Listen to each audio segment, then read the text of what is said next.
کسی طالب علم نے سوال بھیجا ہے کہ بتایا جائے کہ جب کسی ملک میں سیلاب یا زلزلہ آتا ہے تو عوام کی مدد کے لیے طویل دھاگے کام آتے ہیں یا آلات و مشینری۔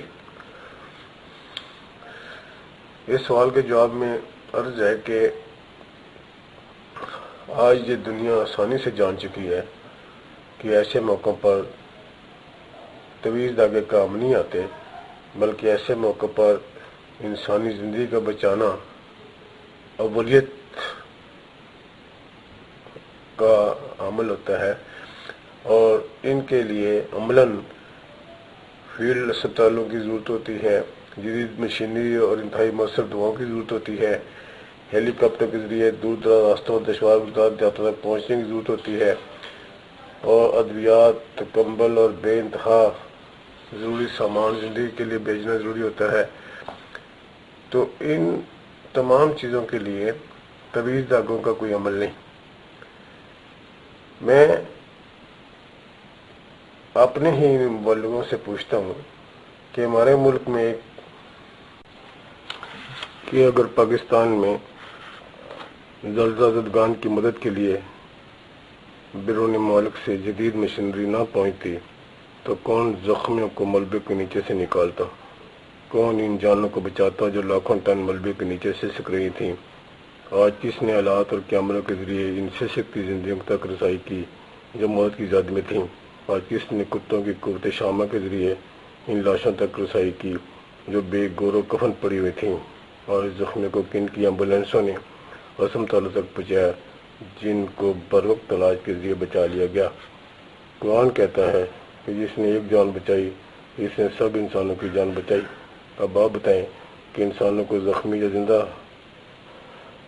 لاکھوں ٹن ملبے کے ڈھیر کے نیچے سے نکالنے کا کام کس نے کیا؟ کسی پیر فقیر ملنگ نے، کسی سجادہ نشین نے، یا کسی مسلک کی مسلمان نے، یا پھر کسی سائنسدان نے؟ خدا را کچھ تو شعور سے کام لیں، کچھ تو ان حقیقتوں کو سمجھیں جو صبح شام آپ کے سامنے ہیں۔ دنیا روشن ہو چکی ہے، دنیا اللہ کی کائنات سے مستفید ہونے کی منصوبہ بندی کر رہی ہے، مگر افسوس ہے کہ ہمارے خطیبوں اور مبلغوں کی آنکھوں سے ابھی تک اندھیرے کی پٹی نہیں کھلی۔ یہ ابھی تک ان حقیقتوں کو سائنسدانوں کی شعبدہ بازی کہہ رہے ہیں، یہ ابھی تک مسلمانوں کو معجزوں اور کرامتوں کے نشے میں گم کیے ہوئے ہیں۔ ان کے خیال میں ایسا کبھی نہیں ہو سکتا جس کا آج کے سائنسدان دعویٰ کر رہے ہیں۔ اور ہمارے شہر میں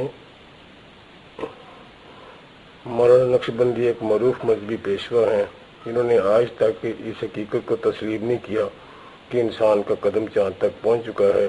ایک دفعہ انہوں نے اپنی اس جہالت کا اظہار جمعہ کے خطاب میں اس طرح کیا کہ دوران خطاب نمازیوں سے مخاطب ہو کر یوں کہا کہ اس بلب کی طرف دیکھو جو میں رات کے اندر روشن تھا۔ نمازیوں نے توجہ سے دیکھا، پھر کہا کیا کوئی آدمی انسان کے اس بنائے ہوئے بلب میں گھس سکتا ہے؟ نمازی نے کہا نہیں۔ تو اس مذہبی پیشوا نے فوری طور پر فکرہ کسا کہ جب کوئی آدمی انسان کے بنائے ہوئے بلب میں نہیں گھس سکتا تو وہ اللہ کے بنائے ہوئے بلب یعنی چاند میں کیسے گھس گیا؟ یہ فکرہ سننا تھا کہ نمازی نعرہ تکبیر اور نعرہ رسالت بلند کیا اور نقشبندی صاحب کا رنگ خوشی سے سرخ ہو گیا اور مزید تن کر کھڑے ہو گئے کہ جیسے انہوں نے بہت بڑا مارکہ مار لیا ہو۔ یہ ایک سچا واقعہ ہے، اس واقعے پر ہنسنا نہیں چاہیے، رونا چاہیے۔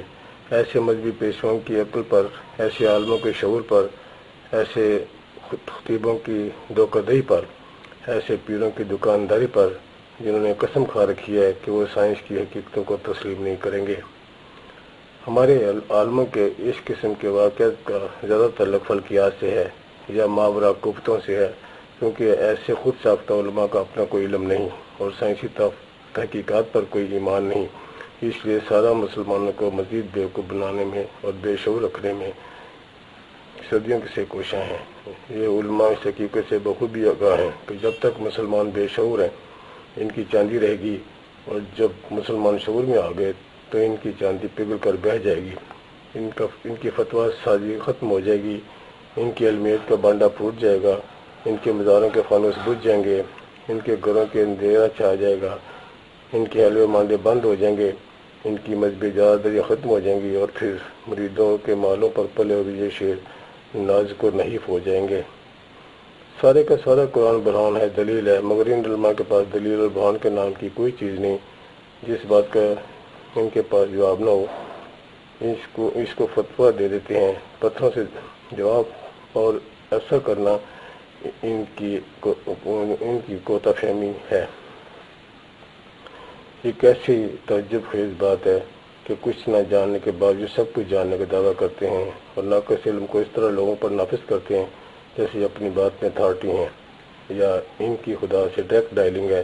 اگر ڈائریکٹ ڈائلنگ میں کم از کم خدا کا نمبر ان کو یاد ہے جو یہ اپنے پیر و مرشد کے ذریعے فوراً ملا لیتے ہیں۔